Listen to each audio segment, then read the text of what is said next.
My name is Kelly Curry, and my article presentation is Competing on the Eight Dimensions of Quality, which was an article written by Dr. David Allan Garvin.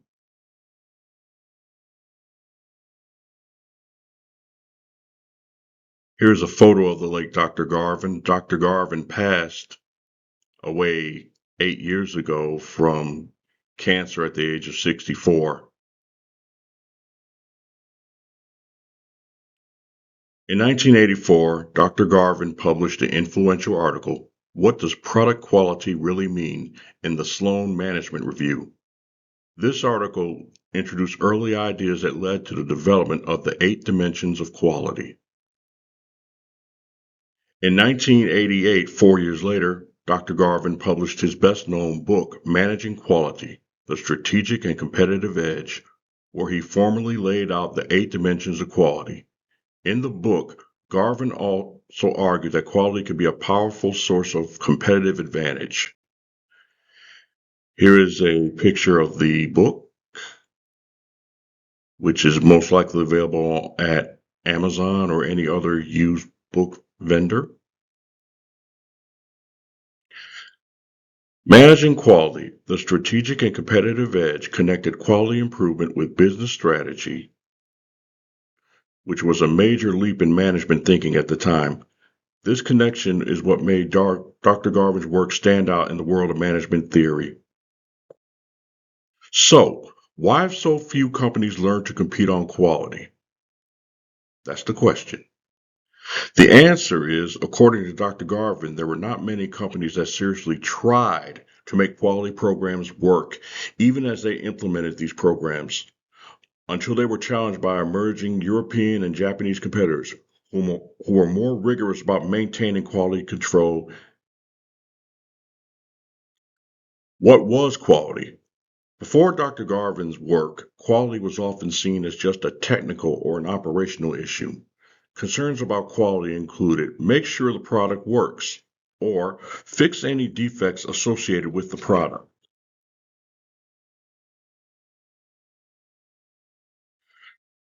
Dr. Garvin argued that quality isn't just about making good products, but rather quality is a major weapon for acquiring competitive advantage.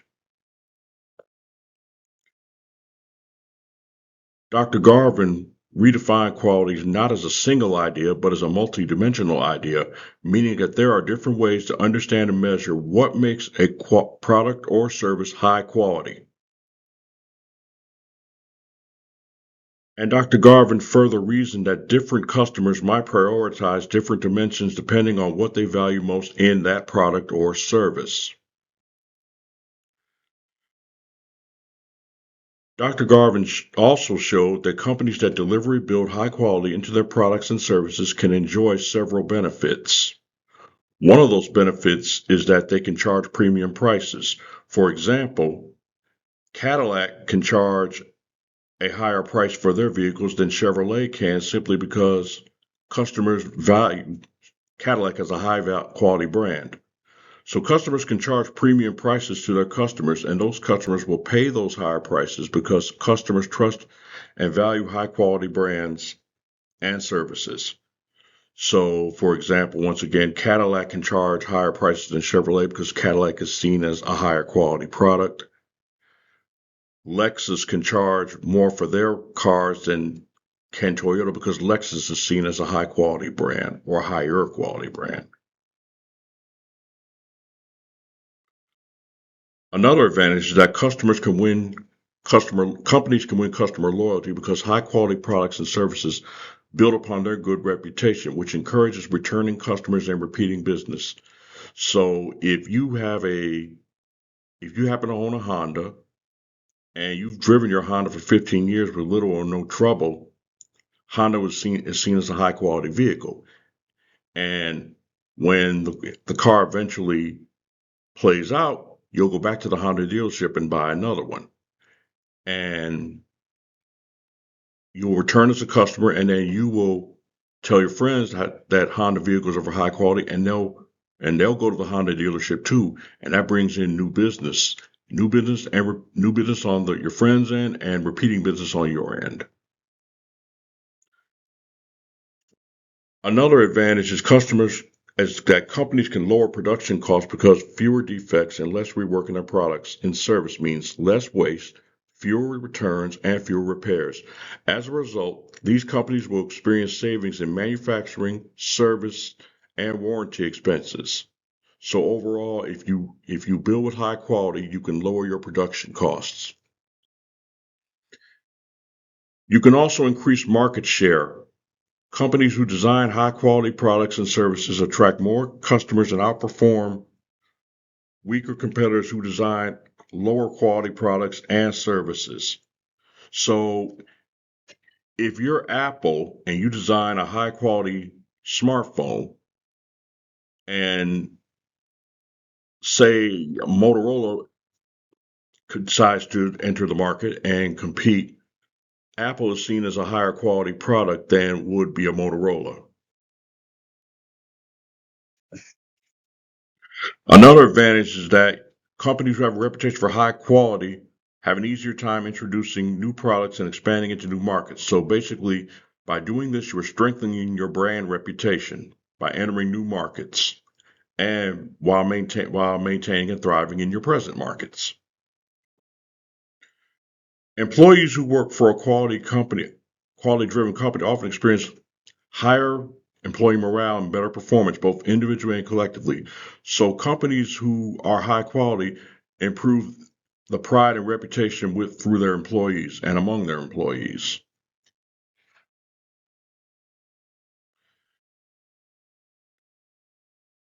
When you're focused on high quality, you also tend to streamline your processes, which minimizes your waste. So you also enhance operational efficiency.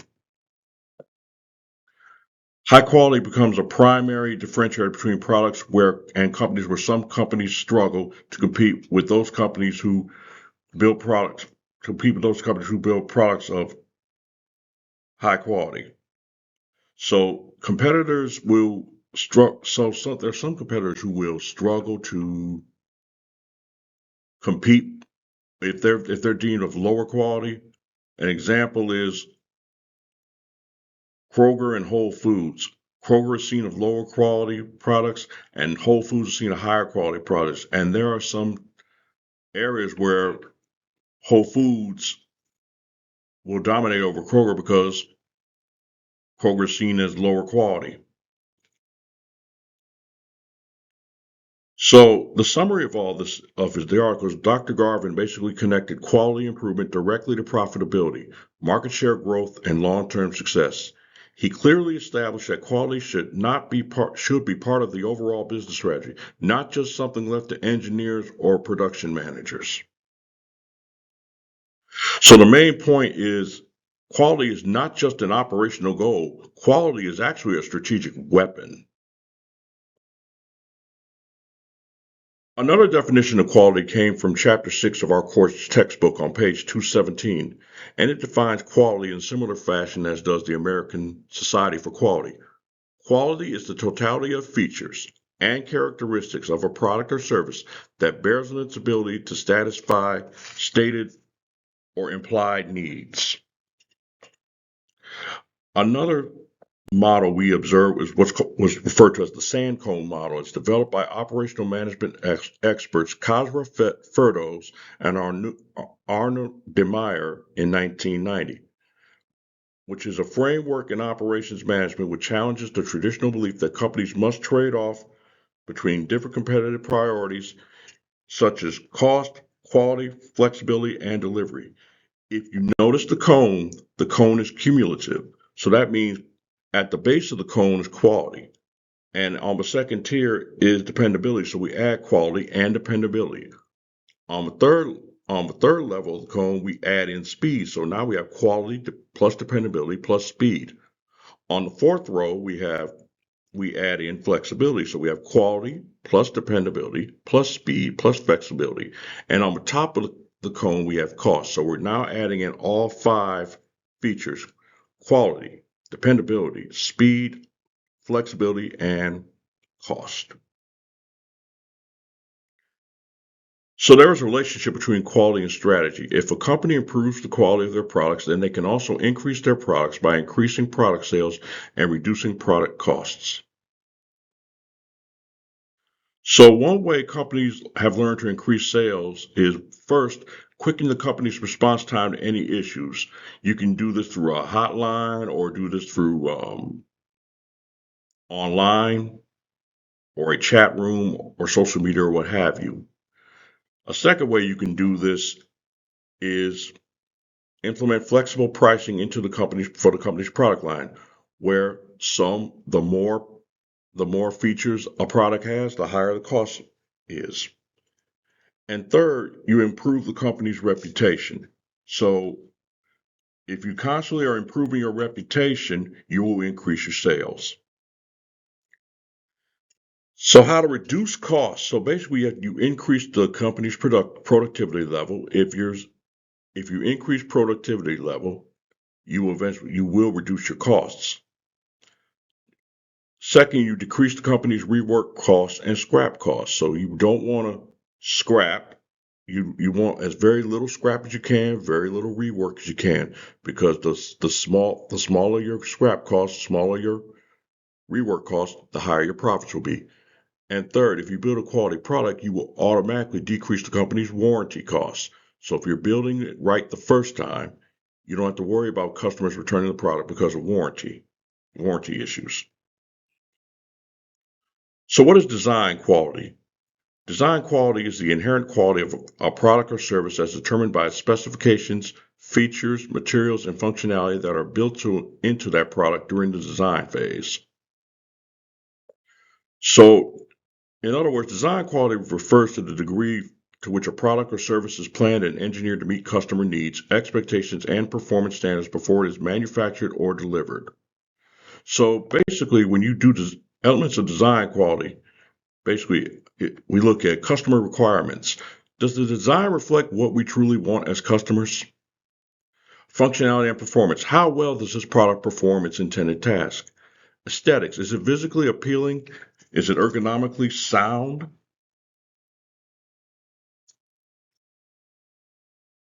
Or ergonomically designed? Durability and reliability. Will it last and perform consistently over time? We also look at ease of manufacturing. Can the design be produced efficiently and without excessive cost or complexity? And finally, compliance and safety. Does it meet all legal, environmental, and safety standards? So why does design quality matter? One, it sets the foundation for customer satisfaction.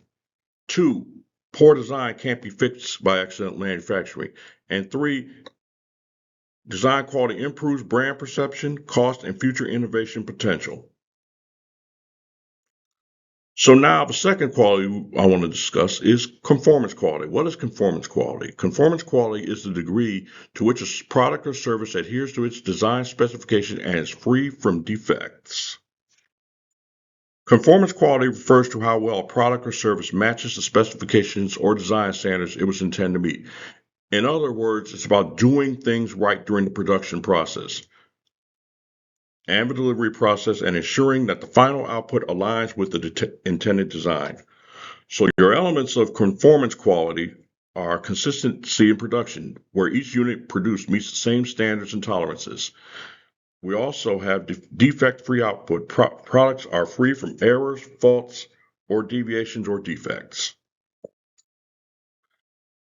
Two other elements of conformance quality are production process control and monitoring, which ensures that the manufacturing service process stay within control limits. And inspection and testing, regular checks are conducted to ensure that quality standards are met. So why does conformance quality matter? One, conformance quality reduces waste and rework, which once again contributes to your bottom line, contributes to raising your profit. Second, conformance quality enhances customer trust by ensuring consistent delivery. Third, conformance quality supports brand reputation and lowers return warranty costs. And finally, conformance is essential for industries where safety and precision are critical.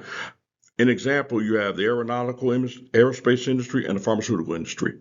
Both of those, safety and precision, are critical because those are matters of life and death. So there are four costs of quality. One is the appraisal cost. Two is the prevention cost. Three is internal failure costs. And four is external failure costs. Let's define the four costs. Appraisal costs are the costs associated with measuring, monitoring, and auditing products or processes to ensure conformance to quality requirements. Appraisal costs are also, in other words, appraisal costs are the costs incurred to inspect, test, and verify that products or services meet quality standards before they reach the customer. These costs are part of the broader category of cost of quality and are focused on detecting defects rather than trying to prevent defects or fix defects. Prevention costs are the costs related to activities that are designed to prevent poor quality in products or services before they occur. Prevention costs are the costs incurred to avoid defects and ensure quality from the beginning of a process. These costs are proactive and focused on designing and implementing quality systems that reduce the chances of errors or failures occurring in the first place. The third cost is internal failure costs, and these are the costs that are associated with identifying and fixing defects in products before they are delivered or before they are delivered to the customers. In other words, internal failure costs are the costs that a company incurs when defects are found before a product or service reaches the customer. These costs arise from correcting problems within the organization during the production or the service delivery and are part of the cost of poor quality. External failure costs are the costs resulting from the defects found after delivery to the customer, including the consequence of failing to meet quality standards in the market. So basically, internal failure costs happen within the factory. External failure costs happen within your home. So like if you have a 1-year warranty and the item just plays out, that's an external failure. And that means you have to call the factory and send it back to the factory for repair or replacement. External failure costs are the costs that a company incurs when defective products or services are discovered after they've reached the customer. These are often the most damaging and expensive types of quality costs because they directly impact customer satisfaction, brand reputation, and future sales. So the takeaway for this is, as we learned in class, every dollar spent on prevention can save $10 in failure and appraisal costs. So the implications of quality, basically, you have the company reputation. So based upon present products, when they introduce new products, if the present products are of high quality, high reputation, then the new products will be received as high quality, high reputation. Same with your employment practices. Are you bringing in people of all walks of life, all races, all creeds, all colors, all beliefs, all nations? Supplier relations. Are your suppliers doing the right thing? So those are they doing the right thing when they supply your products? Second is product liability. If you have high quality products, you also reduce risk of having a lower quality product because if you start with high quality pieces, you end up with high quality product. And global implications, basically, can you improve your ability to compete on the global market? So when you introduce your product into new markets and you are doing well in established markets, you spread your name into newer markets, and by word of mouth, if they hear that your products are good in other countries and your product comes to their country, you will be received with high quality, and therefore you improve your sales. The 8 dimensions of quality that Dr. Garvin laid out are performance, features, reliability, conformance, durability, serviceability, aesthetics, and perceived quality. Here is a outline. Here's a diagram of Dr. Garvin's 8 dimensions of quality, but I will discuss those dimensions of quality through the slides. Performance is the primary operating characteristics of the product. Examples of performance are a vehicle's acceleration, fuel efficiency, or handling. Performance is also the brightness of a screen, or the flavor of a coffee. Features are the additional characteristics that enhance the appeal of the product. An example of features is a smartphone with facial recognition, extra camera lenses, and wireless charging. Features also include the heated seats in the vehicle. Reliability. Reliability is the likelihood that a product will operate without failure over a specific period. An example of reliability is a refrigerator or any other appliance that works consistently for years without breaking down. Conformance is how well the product meets established standards and design specifications. An example of conformance is a batch of medicines meeting the standards of the Food and Drug Administration, or a laptop computer that matches the design specifications set by the manufacturer. Durability is the product's lifespan and how long it can perform before deteriorating or breaking down. An example of durability is a pair of work boots lasting 3 years of heavy use, or a tire that lasts 100,000 miles. Serviceability is how easy it is to repair or maintain the product. An example of serviceability is a laptop computer equipped with easy to replace batteries, or a technical company's fast and helpful support for those who have their device broken. Aesthetics are the sensory characteristics of a product. In other words, how does the product look, feel, sound, taste, or smell? Examples of aesthetics is the sleek design and materials of a luxury watch, or the smell of a rich luxury leather bag. Perceived quality is the customer's perception or impression of the product's quality, which might not be based upon measurable criteria. An example of perceived quality is a high-end brand often perceived as a superior brand, even if similar to lesser-known brands. Or even simpler, a Rolex watch is seen as high quality before somebody even uses it. Allow me to use a smartphone as a specific example to illustrate the 8 dimensions of quality. A smartphone is a product that most people are familiar with, and it includes both hardware and software, which makes it ideal for exploring all 8 dimensions. Performance is about what activities the phone does and how well the phone does those activities. In the case of a smartphone, performance would involve fast processing speed, sharp camera quality, smooth touch response, and long battery life. Features are the extras that enhance the user experience with the smartphone. In the case of a smartphone, features include facial recognition, multiple camera lenses, stylus support, water resistance, wireless charging, and a foldable screen. Reliability is the assurance that the phone should work consistently without freezing, crashing, or having hardware failures.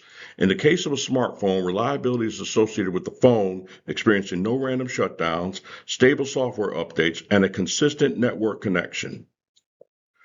Conformance refers to how well the smartphone meets design specifications and standards. In the case of a smartphone, conformance is the assurance that each phone in a production batch should have the same screen resolution, battery capacity, storage space, and camera specifications as advertised.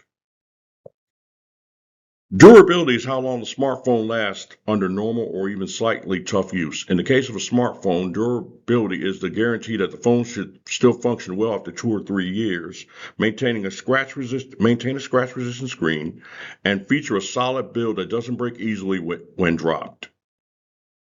Serviceability is how easy it is to repair or get help if something goes wrong. In the case of a smartphone, serviceability is the idea that customers should have access to official service centers, ready availability of replacement parts, experience responsive customer support, and have the ability to download software troubleshooting tools. Aesthetics is the look, feel, sound, and even smell of the phone. In the case of a smartphone, aesthetics is the sleek design, premium materials, clean interface, and good tactile feedback from its buttons. Perceived quality is what people think of the phone even before using it. In the case of iPhone, Apple iPhones are perceived as high quality due to brand reputation, even if other phones have similar specifications. So, in conclusion, Dr. Garvin's 8 dimensions of quality is very much still relevant today. Quite possibly the 8 dimensions are even more relevant today than when they were when this article was first published almost 40 years ago. Today's customers don't just want a product that works. They also care about design, extra features, durability, and even how easy it is to get service when something goes wrong. Consider smartphones, cars, or even coffee machines. These brands succeed when they accomplish multiple dimensions and not just one dimension. Dr. Garvin's dimension of perceived quality is massively important today. Thanks to online reviews, influencers, and social media, brand reputation can make or break a product even before a customer ever tries that product. But so if your product is being trashed online or trashed through social media or on Instagram or on Snapchat, people are not going to buy the product. Today's customers want products tailored to their needs, full of thoughtful features and not just a basic offering. Companies compete on how many useful and user-friendly features they can add to their products without sacrificing performance or reliability. An example, if you want an iPhone, a base iPhone with a small amount of storage, you'll pay less than an iPhone for a large amount of storage. Every iPhone user is different. Some iPhone users don't need a lot of space, and there are more iPhone users today that do need a lot of space because they use their iPhones for cameras. They use their iPhones as video cameras, as digital cameras, and also as their tablet where they download books. Durability matters not just because customers desire products that last, but sustainability is a major purchasing factor today. Products that break easily are viewed as wasteful, they're viewed as cheap, they're viewed as unreliable. Brands that deliver durable, eco-friendly products are continuing to win loyalty from their customers and bring in new customers. Serviceability. So Serviceability, which is the ease and quality of repair and or help, is a prominent dimension of quality today. Consider companies such as Amazon or Apple, where both companies provide fast support and seamless return and or repair experience that are part of each company's competitive advantage. Manufacturers across the world are fighting to meet strict standards, whether it's safety, efficiency, or environmental regulations. Consumers expect products that reliably meet promises and certifications. In conclusion, Dr. Garvin's model still matters because quality isn't just about does it work, but it's more about how well does it perform across many expectations. Today's customers have higher standards, and companies that understand and deliver on all 8 dimensions are the ones that stand out from those companies who fail to deliver on one or more dimensions. This concludes my article presentation. Thank you so very much for listening, and have a great day.